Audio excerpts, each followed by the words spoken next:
Rastafari, also known as Rastafarianism in the Rastafari movement, is a religion that developed in Jamaica during the 1930s. It is classified as both a new religious movement and a social movement by scholars of religion. There is no central authority in control of the movement, and much diversity exists among practitioners, who are known as Rastafari, Rastafarians, or Rastas. Rasta beliefs are based on a specific interpretation of the Bible. Central is a monotheistic belief in a single God, referred to as Jah, who was deemed to partially reside within each individual. Rastas accord Haile Selassie, the Emperor of Ethiopia between 1930 and 1974, key importance. Many regard him as the second coming of Jesus and Jah incarnate, while others see him as a human prophet who fully recognized the inner divinity in every individual. Rastafari is Afrocentric and focuses attention on the African diaspora, which it believes is oppressed within Western society, or Babylon. Many Rastas called for this diaspora's resettlement in Africa, a continent they consider the Promised Land, or Zion. Some practitioners extend these views into black supremacism. Rastas refer to their practices as livity. Communal meetings are known as groundations, and are typified by music, chanting, discussions, and the smoking of cannabis, the latter regarded as a sacrament with beneficial properties. Rastas emphasize what they regard as living naturally, adhering to Ital dietary requirements, twisting their hair into dreadlocks, and following patriarchal gender roles. Rastafari originated among impoverished and socially disenfranchised Afro-Jamaican communities in 1930s Jamaica. Its Afrocentric ideology was largely a reaction against Jamaica's then dominant British colonial culture. It was influenced by both Ethiopianism and the Back to Africa movement promoted by black nationalist figures such as Marcus Garvey. The movement developed after several Protestant Christian clergymen, most notably Leonard Howell, proclaimed that Haile Selassie's crowning as Emperor of Ethiopia in 1930 fulfilled a biblical prophecy. By the 1950s, Rastafari's counter-cultural stance had brought the movement into conflict with wider Jamaican society, including violent clashes with law enforcement. In the 1960s and 1970s, it gained increased respectability within Jamaica and greater visibility abroad through the popularity of Rasta-inspired reggae musicians, most notably Bob Marley. Enthusiasm for Rastafari declined in the 1980s, following the deaths of Haile Selassie and Marley, but the movement survived and has a presence in many parts of the world. The Rasta movement is decentralized and organized on a largely sectarian basis. There are several denominations, or mansions of Rastafari, the most prominent of which are the Nyabingi, Bobo Ashanti, and the 12 tribes of Israel, each offering a different interpretation of Rasta belief. There are an estimated 700,000 to 1 million Rastas across the world. The largest population is in Jamaica, although small communities can be found in most of the world's major population centers. Rastas come from various ethnic groups, although the majority are of black African descent and some mansions accept only black members. Rastafari has been described as a religion, meeting many of the proposed definitions for what constitutes a religion, and is legally recognized as such in various countries. Multiple scholars of religion have categorized Rastafari as a new religious movement, while some scholars have also classified it as a sect, a cult, and a revitalization movement. Having arisen in Jamaica, it has been described as an Afro-Jamaican religion, and more broadly an Afro-Caribbean religion. Although Rastafari focuses on Africa as a source of identity, it is a product of creolization processes in the Americas, described by the Hispanic studies scholars Marguerite Fernandez Olmos and Elizabeth Paravicini-Gambert as a Creole religion, rooted in African, European, and Indian practices and beliefs. The scholar N.S.B. Edmonds also suggested that Rastafari was emerging as a world religion, not because of the number of its adherents, but because of its global spread. Many Rastas nevertheless reject descriptions of Rastafari as a religion, instead referring to it as a way of life, a philosophy, or a spirituality. Emphasizing its political stance, particularly in support of African nationalism and Pan-Africanism. Some academics have characterized Rastafari as a political movement, a politico-religious movement, or a protest movement. It has alternatively been labeled a social movement, or more specifically as a new social movement, and a cultural movement.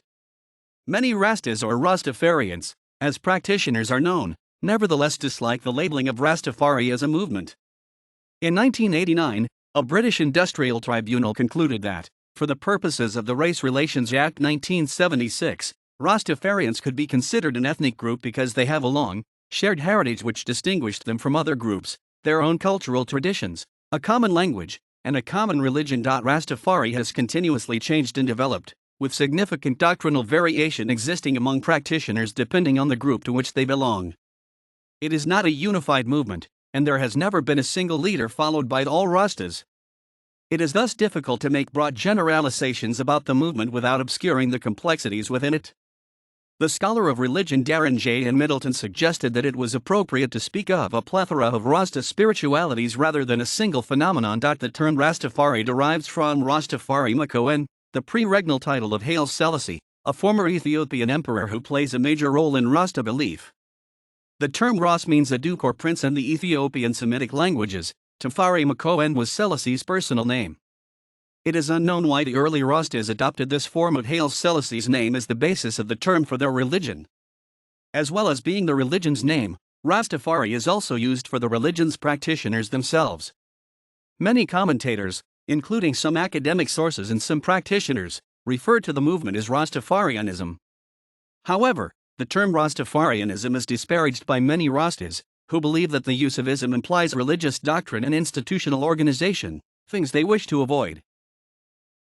Rastas refer to the totality of their religion's ideas and beliefs as Rastology. Edmonds described Rastafari as having a fairly cohesive worldview. However, the scholar Ernest Cashmore thought that its beliefs were affluent and open to interpretation. Within the movement, attempts to summarize Rastafari belief have never been accorded the status of a catechism or creed. Rastas placed great emphasis on the idea that personal experience and intuitive understanding should be used to determine the truth or validity of a particular belief or practice. No Rasta, therefore, has the authority to declare which beliefs and practices are orthodox and which are heterodox. The conviction that Rastafari has no dogma is so strong that it has itself become something of a dogma, according to the sociologist of religion Peter B. Clark. Rastafari is deeply influenced by Judeo-Christian religion, and shares many commonalities with Christianity. The scholar Michael Barnett observed that its theology is essentially Judeo-Christian, representing an Afro-centralized blend of Christianity and Judaism. Some Rastas openly describe themselves as Christians.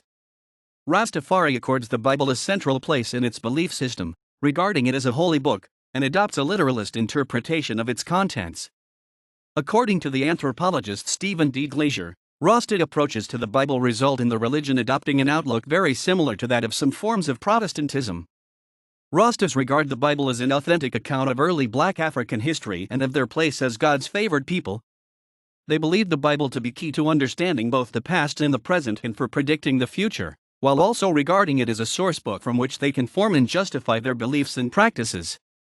Rastas commonly perceive the final book of the Bible, the Book of Revelation, as the most important part, because they see its contents as having particular significance for the world's present situation. Contrary to scholarly understandings of how the Bible was compiled, Rastas commonly believe it was originally written on stone in the Ethiopian language of Amharic.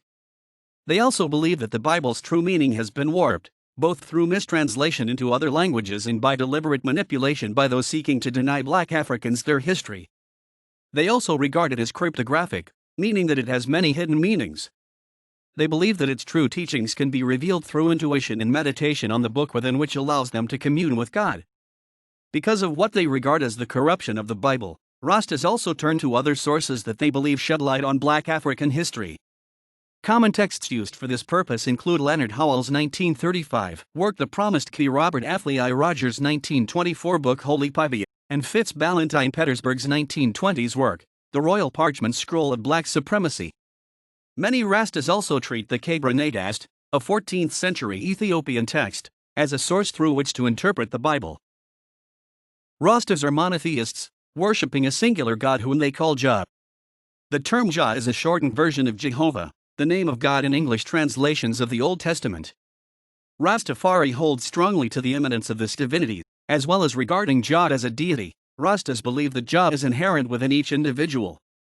This belief is reflected in the aphorism, often cited by Rastas, that God is man and man is God, and Rastas speak of knowing Jah, rather than simply believing in him. In seeking to narrow the distance between humanity and divinity, Rastafari embraces mysticism. Jesus is an important figure in Rastafari. However, practitioners reject the traditional Christian view of Jesus, particularly the depiction of him as a white European, believing that this is a perversion of the truth. They believed that Jesus was a black African, and that the white Jesus was a false god. Many Rastas regard Christianity as the creation of the white man. They treat it with suspicion out of the view that the oppressors, white Europeans, and the oppressed, black Africans, cannot share the same God. Many Rastas take the view that the God worshipped by most white Christians is actually the devil, and a recurring claim among Rastas is that the Pope is Satan or the Antichrist. Rastas therefore often view Christian preachers as deceivers and regard Christianity as being guilty of furthering the oppression of the African diaspora, frequently referring to it as having perpetrated mental enslavement. From its origins, Rastafari was intrinsically linked with Haile Selassie, the Emperor of Ethiopia from 1930 to 1974. He remains the central figure in Rastafari ideology, and although all Rastas hold him in esteem, precise interpretations of his identity differ. Understandings of how Haile Selassie relates to Jesus vary among Rastas. Many, although not all, believe that the Ethiopian monarch was the second coming of Jesus, legitimizing this by reference to their interpretation of the 19th chapter of the Book of Revelation. By viewing Haile Selassie as Jesus, these Rastas also regard him as the Messiah prophesied in the Old Testament, the manifestation of God in human form, and the living God. Some perceive him as part of a trinity, alongside God as creator and the Holy Spirit, the latter referred to as the breath within the temple. Rastas who view Haile Selassie as Jesus argue that both were descendants from the royal line of the biblical King David, while Rastas also emphasize the fact that the Makoan dynasty, of which Haile Selassie was a member, claimed descent from the biblical figures Solomon and the Queen of Sheba. Other Rastas see Selassie as embodying Jesus' teachings and essence but reject the idea that he was the literal reincarnation of Jesus. Members of the 12 Tribes of Israel denomination, for instance, reject the idea that Selassie was the second coming, arguing that this event has yet to occur. From this perspective, Selassie is perceived as a messenger or emissary of God rather than a manifestation of God himself. Rastas holding to this view sometimes regard the deification of Haile Selassie as naive or ignorant, in some cases thinking it is dangerous to worship a human being as God.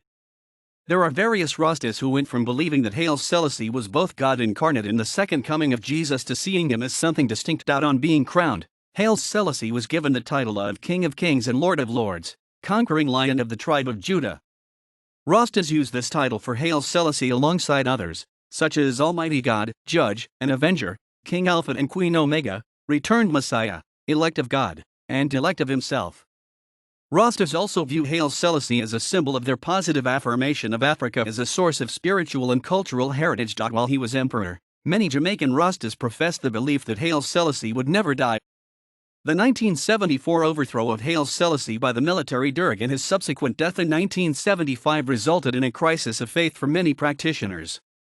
Some left the movement altogether. Others remained, and developed new strategies for dealing with the news. Some Rastas believed that Selassie did not really die and that claims to the contrary were Western misinformation. To bolster their argument, they pointed to the fact that no corpse had been produced. In reality, Haile Selassie's body had been buried beneath his palace, remaining undiscovered there until 1992. Another perspective within Rastafari acknowledged that Haile Selassie's body had perished, but claimed that his inner essence survived as a spiritual force. A third response within the Rastafari community was that Selassie's death was inconsequential as he had only been a personification of Jah rather than Jah himself. During his life, Selassie described himself as a devout Christian. In a 1967 interview, Selassie was asked about the Rasta belief that he was the second coming of Jesus, to which he responded, "I have heard of this idea. I also met certain Rastafarians. I told them clearly that I am a man, that I am mortal, and that I will be replaced by the oncoming generation, and that they should never make a mistake in assuming or pretending that a human being is emanated from a deity." His grandson Ermia Saul Selassie has said that there is no doubt that Haile Selassie did not encourage the Rastafari movement. Critics of Rastafari have used this as evidence that Rasta theological beliefs are incorrect, although some Rastas take Selassie's denials as evidence that he was indeed the incarnation of God, based on their reading of the Gospel of Luke. According to Clark, Rastafari is concerned above all else with black consciousness, with rediscovering the identity, personal and racial, of black people. The Rastafari movement began among Afro-Jamaicans who wanted to reject the British imperial culture that dominated Jamaica and replace it with a new identity based on a reclamation of their African heritage. Its emphasis is on the purging of any belief in the inferiority of black people and the superiority of white people, from the minds of its followers.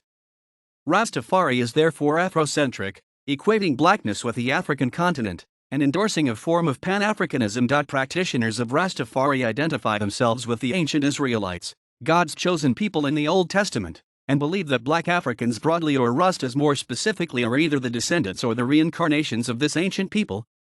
This is similar to beliefs in Judaism, although many Rastas believe that contemporary Jew status as the descendants of the ancient Israelites is a false claim.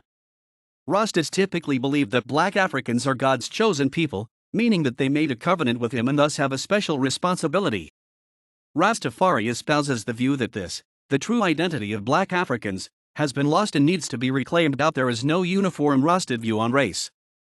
Black supremacy was a theme early in the movement, with the belief in the existence of a distinctly black African race that is superior to other racial groups. While some still hold this belief, non-black Rastas are now widely accepted in the movement. Rastafari's history has opened the religion to accusations of racism. Cashmore noted that there was an implicit potential for racism in Rasta beliefs, but he also noted that racism was not intrinsic to the religion. Some Rastas have acknowledged that there is racism in the movement, primarily against Europeans and Asians.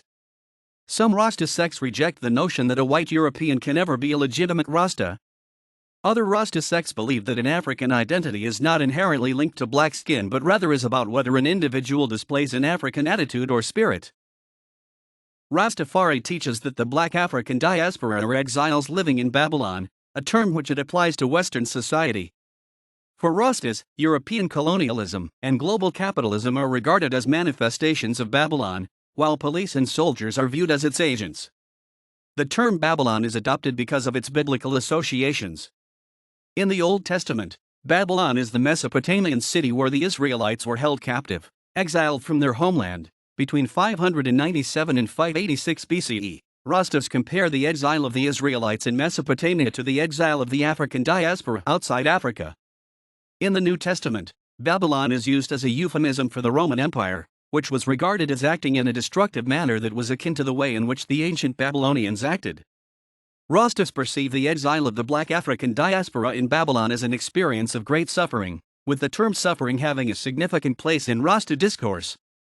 Rastas view Babylon as being responsible for both the Atlantic slave trade, which removed enslaved Africans from their continent, and the ongoing poverty which plagues the African diaspora.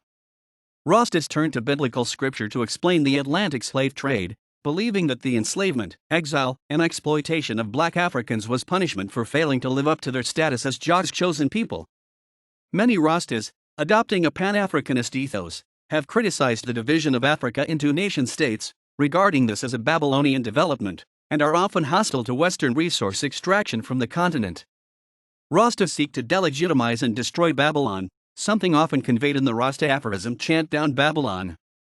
Rastas often expect the white-dominated society to dismiss their beliefs as false, and when this happens they see it as confirmation of the correctness of their faith. Rastas view Zion as an ideal to which they aspire. As with Babylon, this term comes from the Bible, where it refers to an idealized Jerusalem.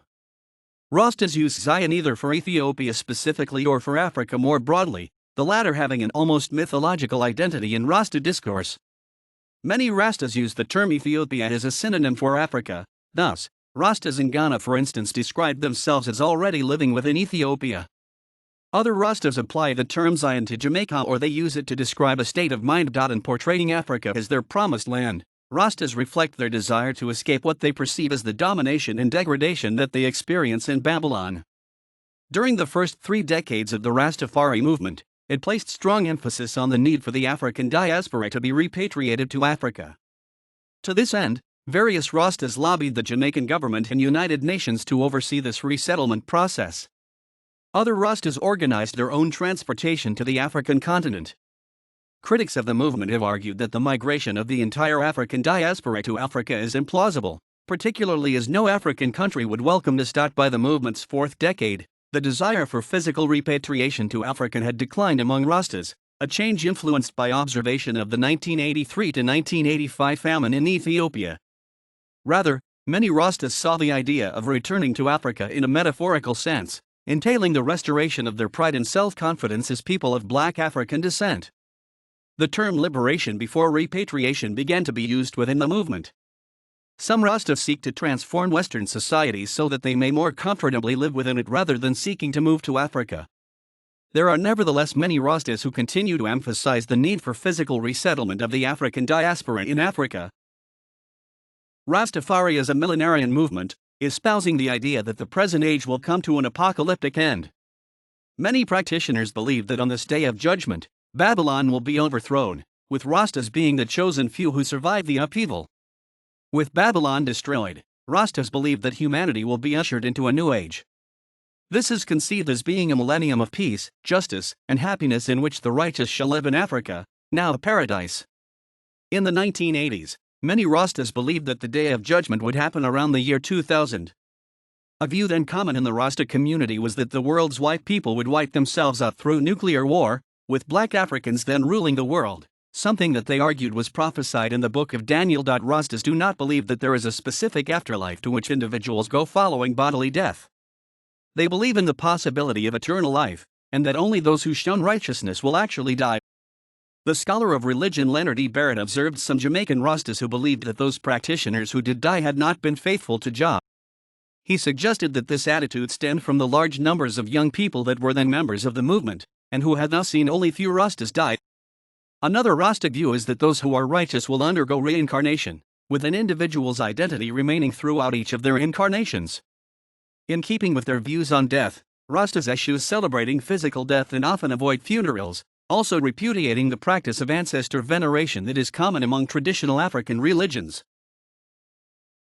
Most Rastas share a pair of fundamental moral principles known as the two great commandments, love of God and love of neighbor. Many Rastas believe that to determine whether they should undertake a certain act or not, they should consult the presence of Jah within themselves. Rastafari promotes the idea of living naturally, in accordance with what Rastas regard as nature's laws. It endorses the idea that Africa is the natural abode of black Africans, a continent where they can live according to African culture and tradition and be themselves on a physical, emotional, and intellectual level. Practitioners believe that Westerners in Babylon have detached themselves from nature through technological development and thus have become debilitated, slothful, and decadent. Some Rastas express the view that they should adhere to what they regard as African laws rather than the laws of Babylon, thus defending their involvement in certain acts which may be illegal in the countries that they are living in. In emphasizing this Afrocentric approach, Rastafari expresses overtones of black nationalism. The scholar Maureen Warner-Lewis observed that Rastafari combined a radical, even revolutionary stance on socio-political issues, particularly regarding race, with a profoundly traditional approach to philosophical conservatism on other religious issues. Rastas typically look critically upon modern capitalism with its consumerism and materialism.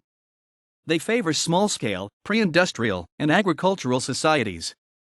Some Rastas have promoted activism as a means of achieving socio-political reform, while others believe in awaiting change that will be brought about through divine intervention in human affairs.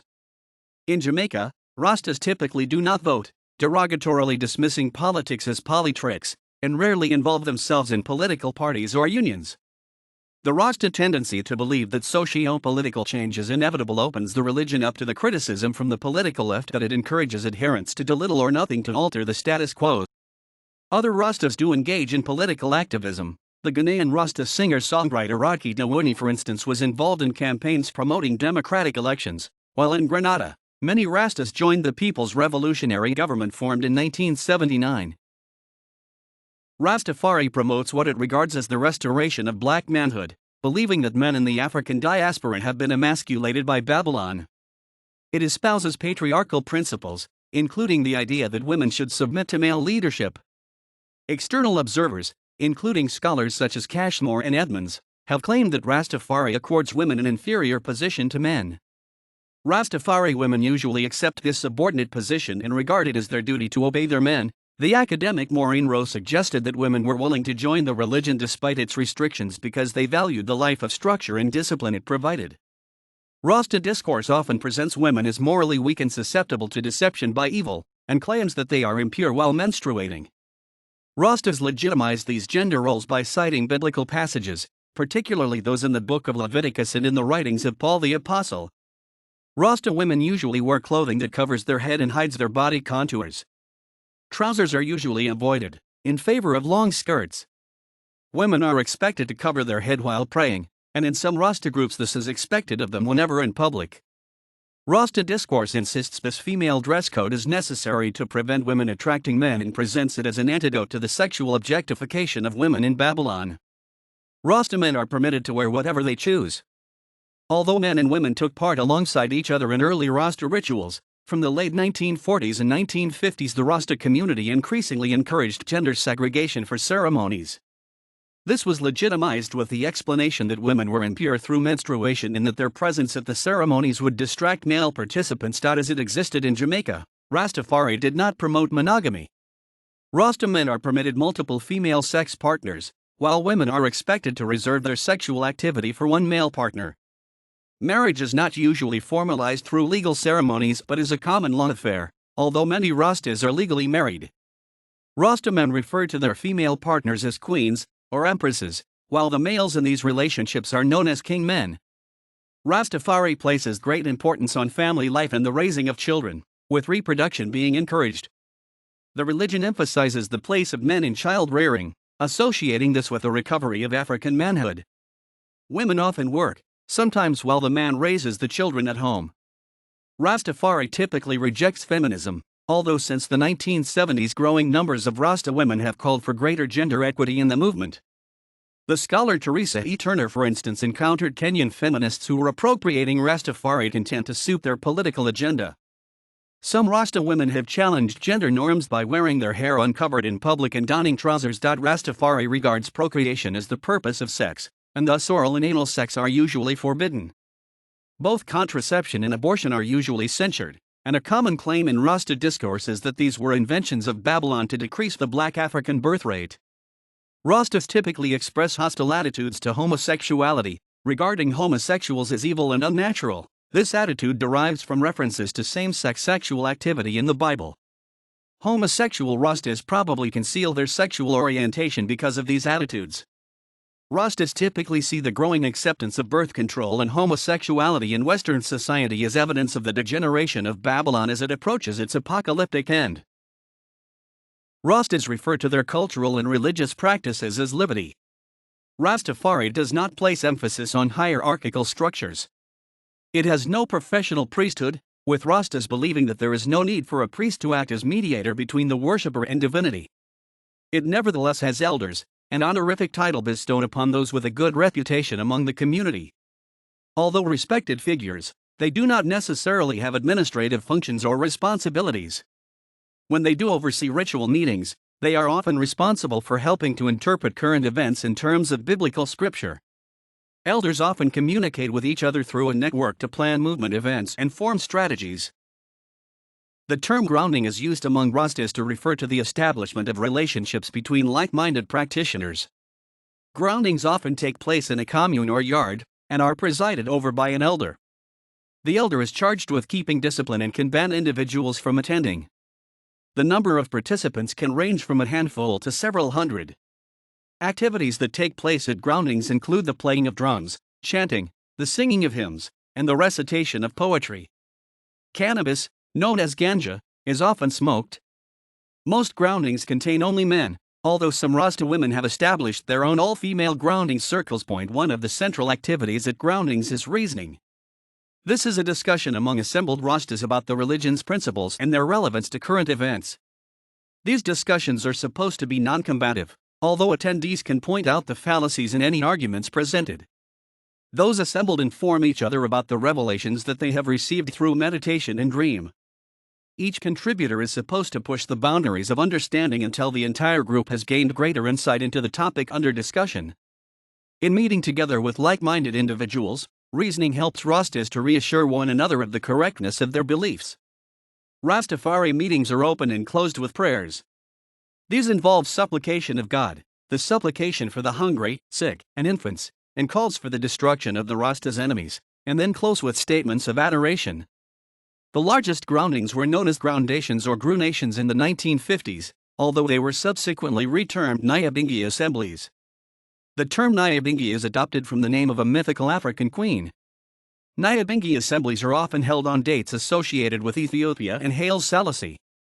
These include Ethiopian Christmas, January 7th, the date on which Haile Selassie visited Jamaica, April 21st, Selassie's birthday, July 23, Ethiopian New Year, September 11th, and Selassie's coronation day, November 2nd.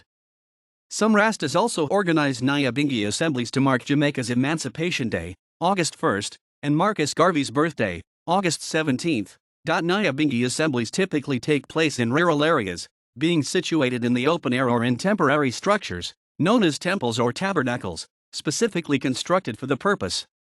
Any elder seeking to sponsor a Nyabingi assembly must have approval from other elders and requires the adequate resources to organize such an event. The assembly usually lasts between 3 and 7 days. During the daytime, attendees engage in food preparation, ganja smoking, and reasoning, while at night they focus on drumming and dancing around bonfires. Nyabingi assemblies often attract Rastas from a wide area, including from different countries. They establish and maintain a sense of solidarity among the Rasta community and cultivate a feeling of collective belonging. Unlike in many other religions, rites of passage play no role in Rastafari. On death, various Rastas have been given Christian funerals by their relatives, as there are no established Rasta funeral rites. The principal ritual of Rastafari is the smoking of ganja, also known as marijuana or cannabis. Among the names that Rastas give to the plant are Kali, Ili, the herb, the holy herb, the grass, and the weed. Cannabis is usually smoked during groundings, although some practitioners also smoke it informally in other contexts. Some Rastas smoke it almost all of the time, something other practitioners regard as excessive, and many practitioners also ingest cannabis in a tea, as a spice in cooking, and as an ingredient in medicine. However, not all Rastas use ganja. Abstainers explain that they have already achieved a higher level of consciousness and thus do not require it. In Rastafari, cannabis is considered a sacrament. Rastas argue that the use of ganja is promoted in the Bible, specifically in Genesis, Psalms, and Revelation. They regard it as having healing properties, eulogize it for inducing feelings of peace and love, and claim that it cultivates a form of personal introspection that allows the smokers to discover their inner divinity. Some Rastas believe that cannabis smoke serves as an incense that counteracts immoral practices in society. Rastas typically smoke cannabis in the form of a large, hand-rolled cigarette known as a spliff. This is often rolled together while a prayer is offered to Jah. The spliff is lit and smoked only when the prayer is completed. At other times, cannabis is smoked in a water pipe referred to as a chalice. Styles include kutchis, chillums, and steamers. The pipe is passed in a counterclockwise direction around the assembled circle of Rastas. There are various options that might explain how cannabis smoking came to be part of Rastafari. By the 8th century, Arab traders had introduced cannabis to Central and Southern Africa. In the 19th century, enslaved Bakongo people arrived in Jamaica, where they established the religion of Kumina. In Kumina, cannabis was smoked during religious ceremonies in the belief that it facilitated possession by ancestral spirits. The religion was largely practiced in southeast Jamaica's St. Thomas Parish, where a prominent early Rasta, Leonard Howell, lived while he was developing many of Rastafari's beliefs and practices. It may have been through Kumina that cannabis became part of Rastafari. A second possible source was the use of cannabis in Hindu rituals. Hindu migrants arrived in Jamaica as indentured servants from British India between 1834 and 1917, and brought cannabis with them. A Jamaican Hindu priest, Laluk, was one of Howell's spiritual advisors, and may have influenced his adoption of ganja. The adoption of cannabis may also have been influenced by the widespread medicinal and recreational use of cannabis among Afro-Jamaicans in the early 20th century. Early Rastafarians may have taken an element of Jamaican culture which they associated with their peasant past in their rejection of capitalism and sanctified it by according it biblical correlates. In many countries, including Jamaica, cannabis is illegal, and by using it, Rastas protest the rules and regulations of Babylon. In the United States, for example, thousands of practitioners have been arrested because of their possession of the drug.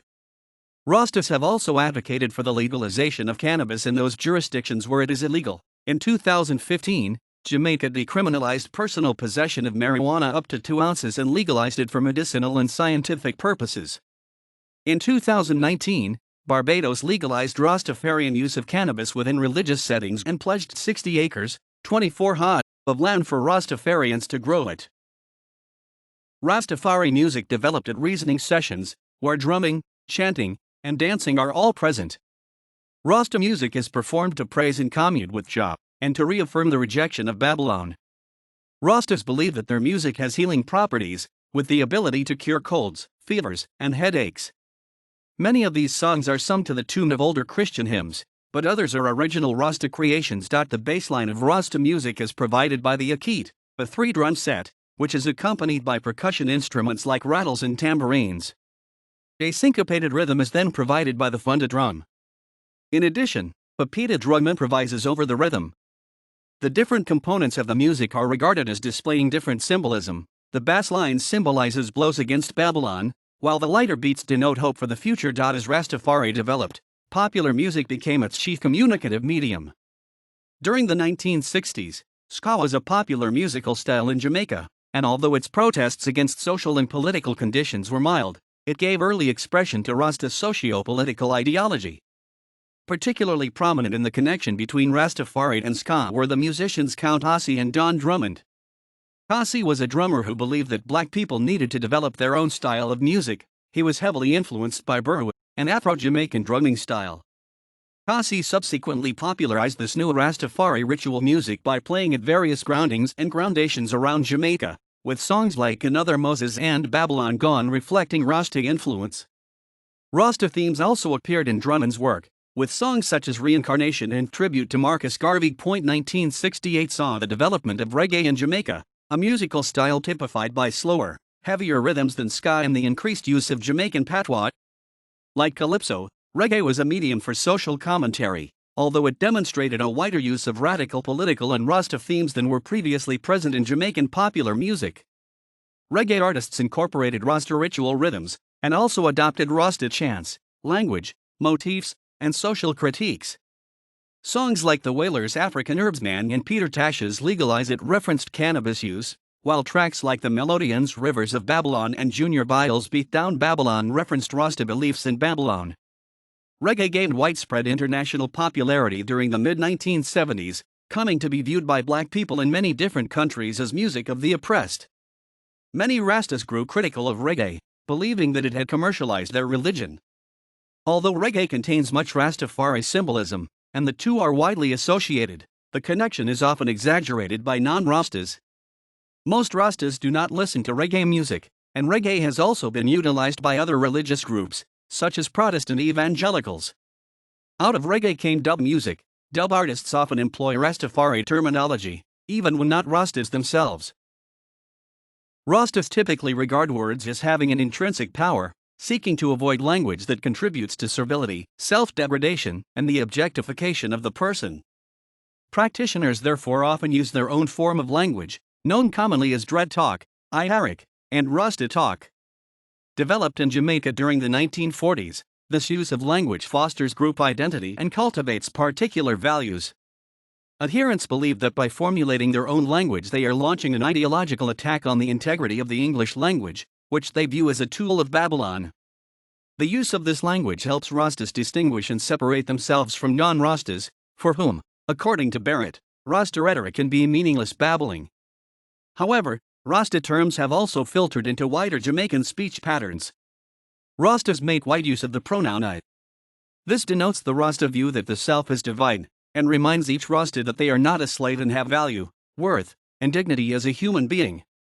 For instance, Rastas use I in place of me, I, and I in place of we, I sieve in place of receive, I sire in place of desire, I rate in place of create, and I men in place of amen.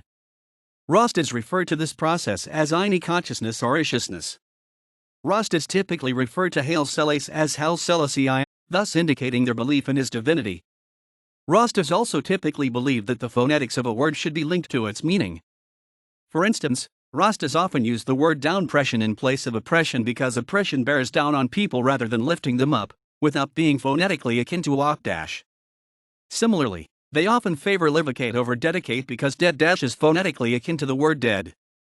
In the early decades of the religion's development, Rastas often said peace and love as a greeting, although the use of this declined as Rastafari matured. Rastas often make use of the colors red, black, green, and gold. Red, gold, and green were used in the Ethiopian flag, while, prior to the development of Rastafari, the Jamaican black nationalist activist Marcus Garvey had used red, green, and black as the colors for the Pan-African flag representing his United Negro Improvement Association.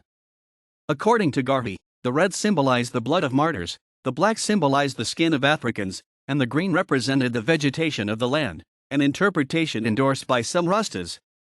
The color gold is often included alongside Garvey's three colors. It has been adopted from the Jamaican flag, and is often interpreted as symbolizing the minerals and raw materials which constitute Africa's wealth.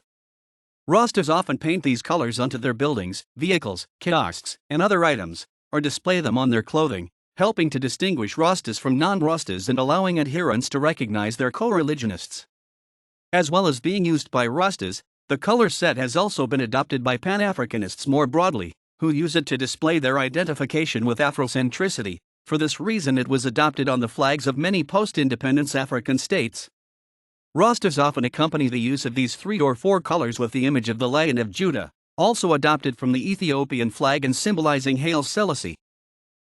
Rastas seek to produce food naturally, eating what they call ital, or natural food. This is often grown organically and locally. Most Rastas adhere to the dietary laws outlined in the Book of Leviticus, and thus avoid eating pork or crustaceans. Other Rastas remain vegetarian, or vegan, a practice stemming from their interpretation of Leviticus. Many also avoid the addition of additives, including sugar and salt, to their food. Rasta dietary practices have been ridiculed by non-Rastas. In Ghana, for example, where food traditionally includes a high meat content, the Rastas' emphasis on vegetable produce has led to the joke that they eat like sheep and goats. In Jamaica, Rasta practitioners have commercialized ital food, for instance by selling fruit juices prepared according to Rasta custom. Rastafarians typically avoid food produced by non-Rastas or from unknown sources. Rastamen refuse to eat food prepared by a woman while she is menstruating, and some will avoid food prepared by a woman at any time. Rastas also generally avoid alcohol, cigarettes, and hard drugs such as heroin and cocaine, presenting these substances as unnatural and dirty and contrasting them with cannabis. Rastas also often avoid mainstream scientific medicine and will reject surgery, injections, or blood transfusions. Instead, they utilize herbal medicine for healing, especially teas and poultices, with cannabis often used as an ingredient. Rastas use their physical appearance as a means of visually demarcating themselves from non-Rastas. Male practitioners will often grow long beards, and many Rastas prefer to wear African styles of clothing, such as dashikis, rather than styles that originated in Western countries. However, it is the formation of hair into dreadlocks that is one of the most recognizable Rasta symbols. Rastas believe that dreadlocks are promoted in the Bible, specifically in the Book of Numbers, and regard them as a symbol of strength linked to the hair of the biblical figure of Samson. They argue that their dreadlocks mark a covenant that they have made with Jah, and reflect their commitment to the idea of naturalness. They also perceive the wearing of dreads as a symbolic rejection of Babylon and a refusal to conform to its norms regarding grooming aesthetics. Rastas are often critical of black people who straighten their hair, believing that it is an attempt to imitate white European hair and thus reflects alienation from a person's African identity. Sometimes this dreadlocked hair is then shaped and styled, often inspired by a lion's mane symbolizing Haile Selassie, who is regarded as the conquering Lion of Judah. Rastas differ on whether they regard dreadlocks as compulsory for practicing their religion. Some Rastas do not wear their hair in dreadlocks. Within the religion they are often termed clean-face Rastas, with those wearing dreadlocked hair often called locks men. Some Rastas have also joined the Ethiopian Orthodox Church, the Christian organization to which Haile Selassie belonged, and these individuals are forbidden from putting their hair in dreadlocks by the church. In reference to Rasta hairstyles, Rastas often refer to non-Rastas as baldheads, or komsum, while those who are new to Rastafari and who have only just started to grow their hair into dreads are termed nubbies. Members of the Bobo Ashanti sect of Rastas conceal their dreadlocks within turbans, while some Rastas tuck their dreads under a Rasta cap or tam headdress, usually colored green, red, black, and yellow. Dreadlocks and Rastafari-inspired clothing have also been worn for aesthetic reasons by non-Rastas. For instance, many reggae musicians who do not adhere to the Rastafari religion wear their hair in dreads. From the beginning of the Rastafari movement in the 1930s, adherents typically grew beards and tall hair, perhaps in imitation of Haile Selassie. The wearing of hair as dreadlocks then emerged as a Rasta practice in the 1940s. There were debates within the movement as to whether dreadlocks should be worn or not, with proponents of the style becoming dominant. There are various claims as to how this practice was adopted. One claim is that it was adopted in imitation of certain African nations, such as the Maasai, Somalis, or Oromo, or that it was inspired by the hairstyles worn by some of those involved in the anti-colonialist Mau Mau uprising in Kenya. An alternative explanation is that it was inspired by the hairstyles of the Hindu sadhus. The wearing of dreadlocks has contributed to negative views of Rastafari among non-Rastas, many of whom regard it as wild and unattractive. Dreadlocks remain socially stigmatized in many societies. In Ghana, for example, they are often associated with the homeless and mentally ill, with such associations of marginality extending onto Ghanaian Rastas.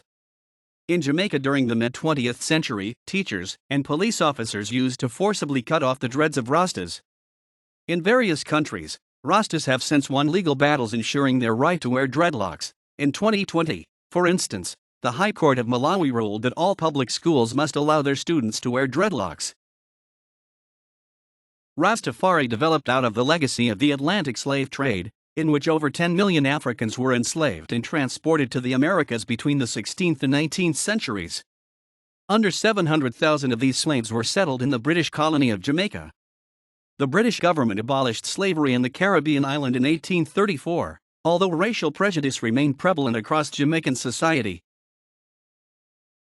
Rastafari owed much to intellectual frameworks arising in the 19th and early 20th centuries, with Edmonds stating that it emerged from the convergence of several religious, cultural, and intellectual streams. One key influence on Rastafari was Christian revivalism, with the Great Revival of 1860-61 drawing many Afro-Jamaicans to join churches. Increasing numbers of Pentecostal missionaries from the United States arrived in Jamaica during the early 20th century, this migration reaching a climax in the 1920s.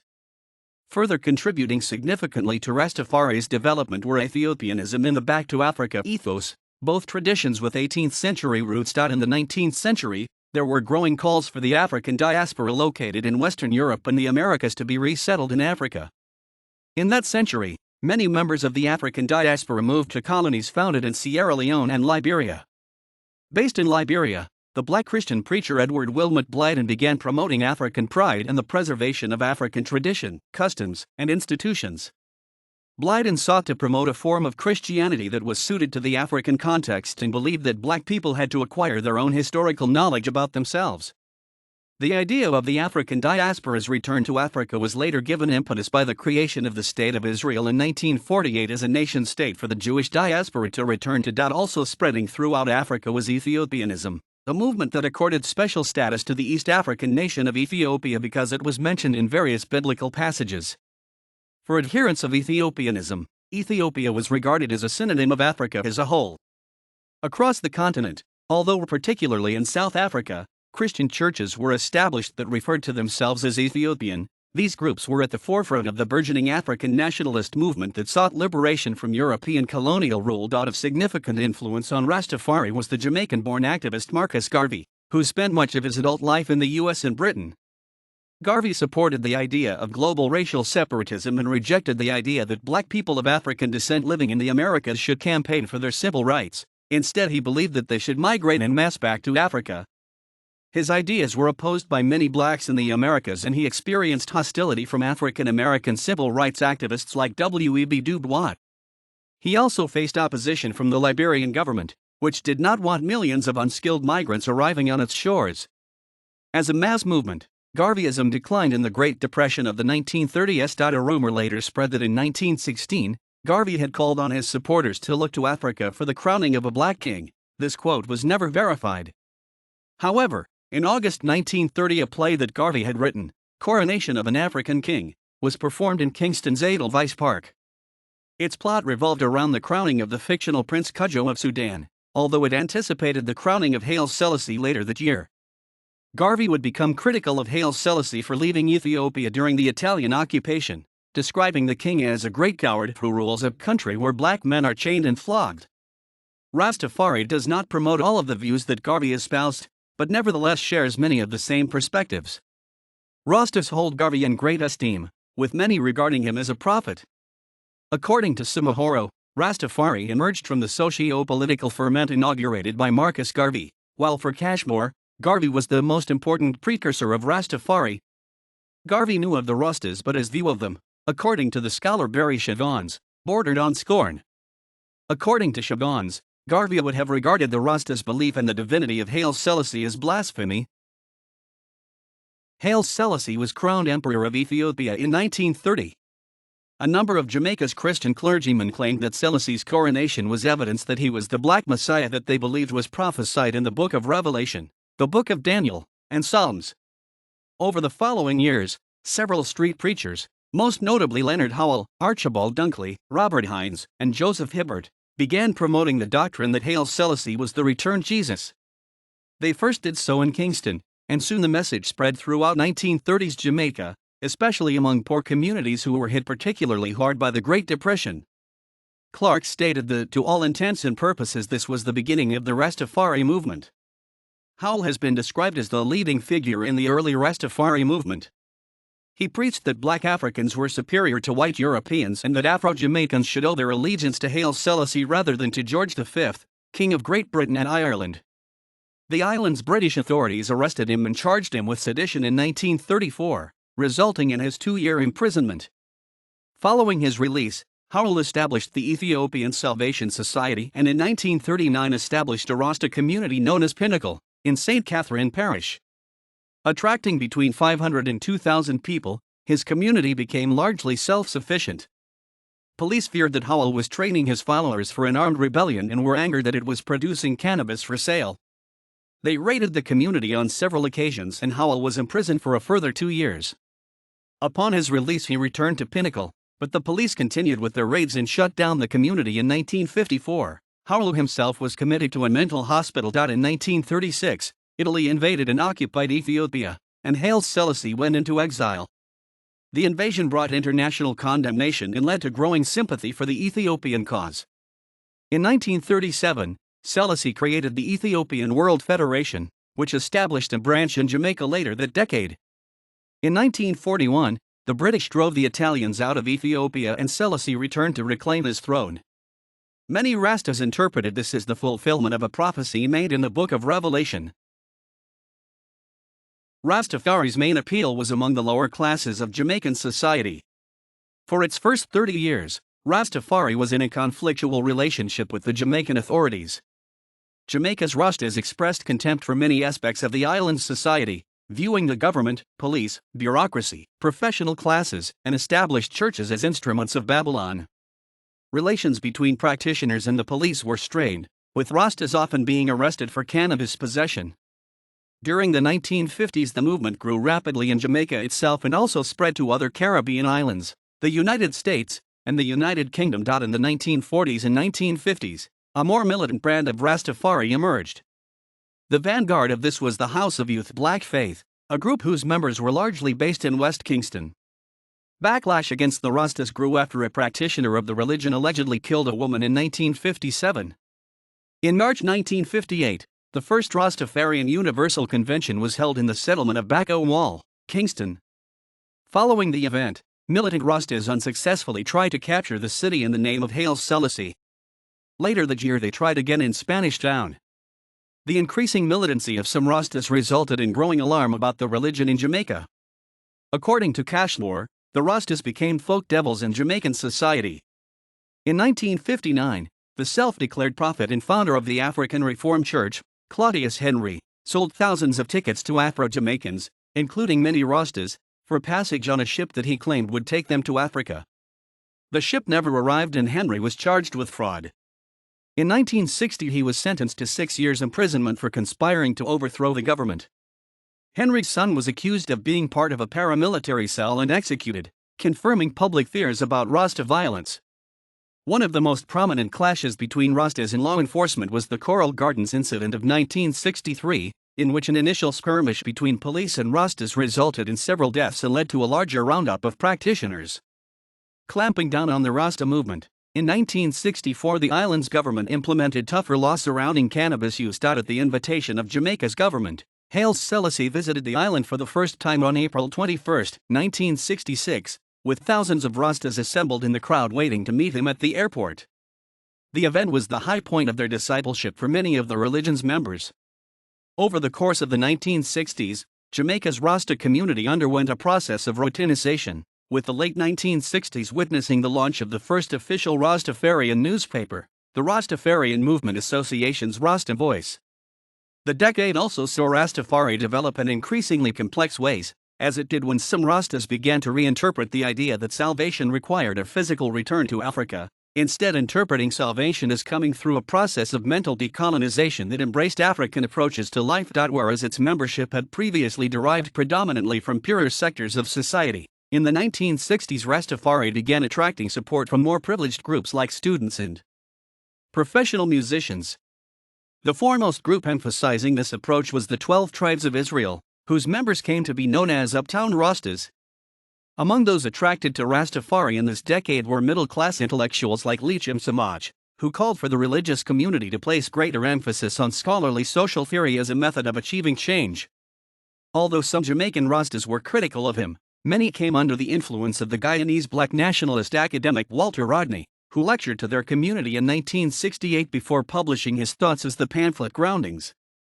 Like Rodney, many Jamaican Rastas were influenced by the US-based Black Power movement.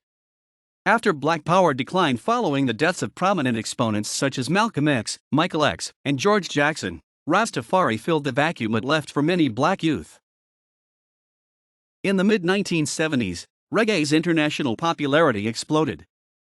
The most successful reggae artist was Bob Marley, whom, according to Cashmore, more than any other individual, was responsible for introducing Rastafarian themes, concepts, and demands to a truly universal audience. Reggae's popularity led to a growth in pseudo-Rastafarians, individuals who listened to reggae and wore Rasta clothing but did not share its belief system. Many Rastas were angered by this, believing it commercialized their religion. Through reggae, Rasta musicians became increasingly important in Jamaica's political life during the 1970s. To bolster his popularity with the electorate, Jamaican Prime Minister Michael Manley employed Rasta imagery and courted and obtained support from Marley and other reggae musicians. Manley described Rastas as a beautiful and remarkable people and carried a cane, the rod of correction, which he claimed was a gift from Haile Selassie. Following Manley's example, Jamaican political parties increasingly employed Rasta language, symbols, and reggae references in their campaigns, while Rasta symbols became increasingly mainstream in Jamaican society.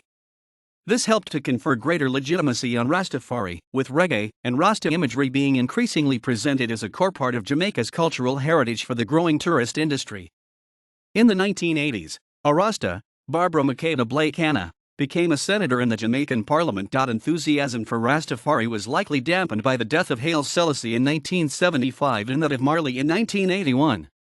During the 1980s, the number of Rastas in Jamaica declined, with Pentecostal and other charismatic Christian groups proving more successful at attracting young recruits.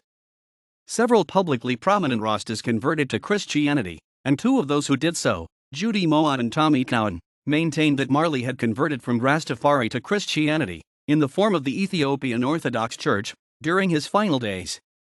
The significance of Rastafari messages in reggae also declined with the growing popularity of dancehall, a Jamaican musical genre that typically foreground lyrical themes of hypermasculinity, violence, and sexual activity rather than religious symbolism. The mid-1990s saw a revival of Rastafari-focused reggae associated with musicians like Anthony B., Buju Banton, Luciano, Sizzla, and Capleton.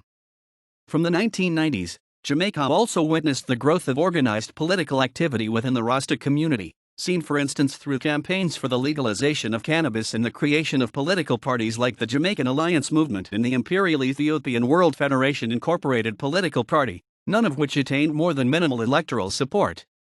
In 1995, the Rastafari Centralization Organization was established in Jamaica as an attempt to organize the Rastafari community. Rastafari is not a homogeneous movement and has no single administrative structure, nor any single leader. Rastas avoid centralized and hierarchical structures because they do not want to replicate the structures of Babylon and because their religion's ultra-individualistic ethos places emphasis on inner divinity. The structure of Rastafari groups is less like that of Christian denominations and is instead akin to the cellular structure of other African diasporic traditions like Haitian Bantu, Cuban Santeria, and Jamaica's Revival Zion. Since the 1970s, there have been attempts to unify all Rastas, namely through the establishment of the Rastafari Movement Association, which sought political mobilization. In 1982, the first international assembly of Rastafari groups took place in Toronto, Canada. This and subsequent international conferences, assemblies, and workshops have helped to cement global networks and cultivate an international community of Rastas.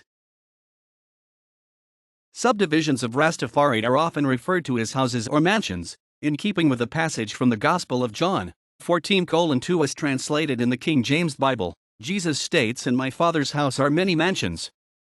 The three most prominent branches are the House of Nyabingi, the Bobo Ashanti, and the 12 Tribes of Israel, although other important groups include the Church of Haile Selassie I Incorporated, and the Fulfilled Rastafari. By fragmenting into different houses without any single leader, Rastafari became more resilient amid opposition from Jamaica's government during the early decades of the movement. Probably the largest Rastafari group, the House of Nyabingi, is an aggregate of more traditional and militant Rastas who seek to retain the movement close to the way in which it existed during the 1940s. They stress the idea that Haile Selassie was Jah and the reincarnation of Jesus. The wearing of dreadlocks is regarded as indispensable and patriarchal gender roles are strongly emphasized, while, according to Cashlore, they are vehemently anti-white. Nyabingi Rastas refuse to compromise with Babylon and are often critical of reggae musicians like Marley, whom they regard as having collaborated with the commercial music industry. The Bobo Ashanti sect was founded in Jamaica by Emmanuel Charles Edwards through the establishment of his Ethiopia Africa Black International Congress, EBIC, in 1958. The group established a commune in Bulday, where they were led by Edwards until his 1994 death. The group held to a highly rigid ethos. Edwards advocated the idea of a new trinity, with Haile Selassie as the living God, himself as the Christ, and Garvey as the prophet. Male members are divided into two categories: the priests who conduct religious services and the prophets who take part in reasoning sessions. It places greater restrictions on women than most other forms of Rastafari. Women are regarded as impure because of menstruation and childbirth and so are not permitted to cook for men. The group teaches that black Africans are God's chosen people and are superior to white Europeans, with members often refusing to associate with white people. Bobo Ashanti Rastas are recognizable by their long, flowing robes and turbans. The 12 Tribes of Israel group was founded in 1968 in Kingston by Vernon Carrington. He proclaimed himself the reincarnation of the Old Testament prophet Gad, and his followers call him Prophet Gad, Brother Gad, or Gadman. It is commonly regarded as the most liberal form of Rastafari and the closest to Christianity. Practitioners are often dubbed Christian Rastas because they believe Jesus is the only savior. Haile Selassie is accorded importance, but is not viewed as the second coming of Jesus. The group divides its members into 12 groups according to which Hebrew calendar month they were born in. Each month is associated with a particular color, body part, and mental function. Maintaining dreadlocks and an ital diet are considered commendable but not essential, while adherents are called upon to read a chapter of the Bible each day. Membership is open to individuals of any racial background. The 12 Tribes peaked in popularity during the 1970s, when it attracted artists, musicians, and many middle-class followers, Marley among them, resulting in the terms middle-class Rastas and Uptown Rastas being applied to members of the group. Carrington died in 2005, since which time the 12 Tribes of Israel have been led by an executive council. As of 2010, it was recorded as being the largest of the centralized Rasta groups. It remains headquartered in Kingston, although it has followers outside Jamaica. The group was responsible for establishing the Rasta community in Shashamane, Ethiopia. The Church of Haile Selassie Incorporated was founded by Abuna Fox and operated much like a mainstream Christian church, with a hierarchy of functionaries, weekly services, and Sunday schools. In adopting this broad approach, the church seeks to develop Rastafari's respectability in wider society. Fulfilled Rastafari is a multi-ethnic movement that has spread in popularity during the 21st century, in large part through the internet. The Fulfilled Rastafari group accept Haile Selassie's statements that he was a man and that he was a devout Christian, and so place emphasis on worshipping Jesus through the example set forth by Haile Selassie. The wearing of dreadlocks and the adherence to an ital diet are considered issues up to the individual. As of 2012, there were an estimated 700,000 to 1 million Rastas worldwide. They can be found in many different regions, including most of the world's major population centers. Rastafari's influence on wider society has been more substantial than its numerical size, particularly in fostering a racial, political, and cultural consciousness among the African diaspora and Africans themselves. Men dominate Rastafari. In its early years, most of its followers were men, and the women who did adhere to it tended to remain in the background. This picture of Rastafari's demographics has been confirmed by ethnographic studies conducted in the late 20th and early 21st centuries. The Rasta message resonates with many people who feel marginalized and alienated by the values and institutions of their society. Internationally, it has proved most popular among the poor and among marginalized youth. In valorizing Africa and blackness, Rastafari provides a positive identity for youth in the African diaspora by allowing them to psychologically reject their social stigmatization. It then provides these disaffected people with a discursive stance from which they can challenge capitalism and consumerism, providing them with symbols of resistance and defiance. Cashmore expressed the view that whenever there are black people who sense an unjust disparity between their own material conditions and those of the whites who surround them and tend to control major social institutions, the Rasta messages have relevance. Rastafari is a non-missionary religion. However, elders from Jamaica often go trotting to instruct new converts in the fundamentals of the religion. On researching English Rastas during the 1970s, Cashmore noted that they had not converted instantaneously, but rather had undergone a process of drift through which they gradually adopted Rasta beliefs and practices, resulting in their ultimate acceptance of Haile Selassie's central importance. Based on his research in West Africa, Neil J. Sabashinsky found that many of those who converted to Rastafari came to the religion through their pre-existing use of marijuana as a recreational drug. Rastas often claim that, rather than converting to the religion, they were actually always a Rasta and that their embrace of its beliefs was merely the realization of this. There is no formal ritual carried out to mark an individual's entry into the Rastafari movement, although once they do join, an individual often changes their name, with many including the prefix Ras. Rastas regard themselves as an exclusive and elite community, membership of which is restricted to those who have the insight to recognize Haile Selassie's importance. Practitioners thus often regard themselves as the enlightened ones who have seen the light. Many of them see no point in establishing good relations with non-Rastas, believing that the latter will never accept Rastafari doctrine as truth. Some Rastas have left the religion. Clark noted that among British Rastas, some returned to Pentecostalism and other forms of Christianity, while others embraced Islam or no religion. Some English ex-Rastas described disillusionment when the societal transformation promised by Rastafari failed to appear, while others felt that while Rastafari would be appropriate for agrarian communities in Africa and the Caribbean, it was not suited to industrialized British society. Others experienced disillusionment after developing the view that Haile Selassie had been an oppressive leader of the Ethiopian people. Cashmore found that some British Rastas who had more militant views left the religion after finding its focus on reasoning and music insufficient for the struggle against white domination and racism. Although it remains most concentrated in the Caribbean, Rastafari has spread to many areas of the world and adapted into many localized variants. It has spread primarily in Anglophone regions and countries, largely because reggae music has primarily been produced in the English language. It is thus most commonly found in the Anglophone Caribbean, United States, Canada, United Kingdom, Australia, and New Zealand, and Anglophone parts of Africa. Barrett described Rastafari as the largest, most identifiable, indigenous movement in Jamaica. In the mid-1980s, there were approximately 70,000 members and sympathizers of Rastafari in Jamaica. The majority were male, working class, former Christians aged between 18 and 40. In the 2011 Jamaican census, 29,026 individuals identified as Rastas. Jamaica's Rastas were initially entirely from the Afro-Jamaican majority, and although Afro-Jamaicans are still the majority, Rastafari has also gained members from the island's Chinese, Indian, Afro-Chinese, Afro-Jewish, mulatto, and white minorities. Until 1965, the vast majority were from the lower classes, although it has since attracted many middle-class members. By the 1980s, there were Jamaican Rastas working as lawyers and university professors.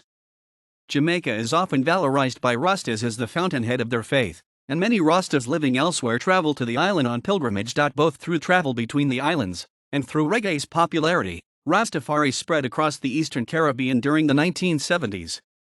Here, its ideas complemented the anti-colonial and Afrocentric views prevalent in countries like Trinidad, Grenada, Dominica, and St. Vincent. In these countries, the early Rastas often engaged in cultural and political movements to a greater extent than their Jamaican counterparts had.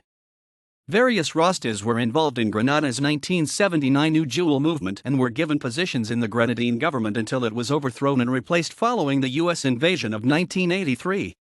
Although Fidel Castro's Marxist-Leninist government generally discouraged foreign influences, Rastafari was introduced to Cuba alongside reggae in the 1970s. Foreign Rastas studying in Cuba during the 1990s connected with its reggae scene and helped to further ground it in Rasta beliefs. In Cuba, most Rastas have been male and from the Afro-Cuban population. Rastafari was introduced to the United States and Canada with the migration of Jamaicans to continental North America in the 1960s and 1970s. American police were often suspicious of Rastas and regarded Rastafari as a criminal subculture. Rastafari also attracted converts from within several Native American communities and picked up some support from white members of the hippie subculture, which was then in decline. In Latin America, small communities of Rastas have also established in Brazil, Panama, and Nicaragua. Some Rastas in the African diaspora have followed through with their beliefs about resettlement in Africa, with Ghana and Nigeria being particularly favored. In West Africa, Rastafari has spread largely through the popularity of reggae, gaining a larger presence in Anglophone areas than their Francophone counterparts. Caribbean Rastas arrived in Ghana during the 1960s, encouraged by its first post-independence president, Kwame Nkrumah, while some native Ghanaians also converted to the religion. The largest congregation of Rastas has been in southern parts of Ghana, around Accra, Tema, and the Cape Coast, although Rasta communities also exist in the Muslim-majority area of northern Ghana. The Rasta migrants' wearing of dreadlocks was akin to that of the native fetish priests, which may have assisted the presentation of these Rastas as having authentic African roots in Ghanaian society. However, Ghanaian Rastas have complained of social ostracism and prosecution for cannabis possession, while non-Rastas in Ghana often consider them to be dropouts, too Western, and not African enough. A smaller number of Rastas are found in Muslim-majority countries of West Africa, such as Gambia and Senegal. One West African group that wear dreadlocks are the Bay Fail, a Murid sect in Senegambia, some of whose practitioners have started calling themselves Rastas in reference to their visual similarity to Rastafari. The popularity of dreadlocks and marijuana among the Bay Fail may have been spread in large part through access to Rasta-influenced reggae in the 1970s. A small community of Rastas also appeared in Burkina Faso. In the 1960s, a Rasta settlement was established in Shashamane, Ethiopia, on land made available by Haile Selassie's Ethiopian World Federation. The community faced many problems. 500 acres were confiscated by the Marxist government of Mengistu Haile Mariam. There were also conflicts with local Ethiopians, who largely regarded the incoming Rastas and their Ethiopia-born children as foreigners. The Shashamane community peaked at a population of 2,000, although subsequently declined to around 200. By the early 1990s, a Rasta community existed in Nairobi, Kenya, whose approach to the religion was informed both by reggae and by traditional Kikuyu religion.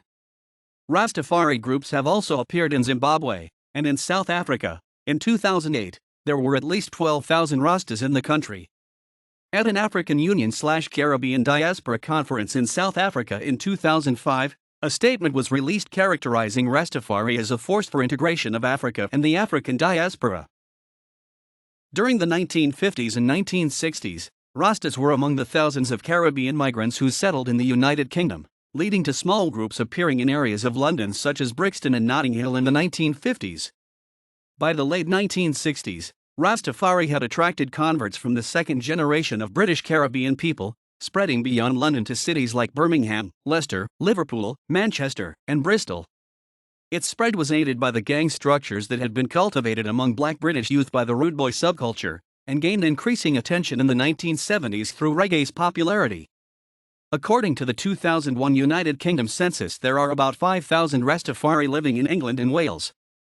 Clark described Rastafari as a small but extremely influential component of black British life. Rastafari also established itself in various continental European countries, among them the Netherlands, Germany, Portugal, and France, gaining a particular foothold among black migrant populations but also attracting white converts. In France, for instance, it established a presence in two cities with substantial black populations, Paris and Bordeaux, while in the Netherlands, it attracted converts within the Surinamese migrant community. Rastafari attracted membership from within the Maori population of New Zealand and the Aboriginal population of Australia. Rastafari has also established a presence in Japan and in Israel, primarily among those highlighting similarities between Judaism and Rastafari.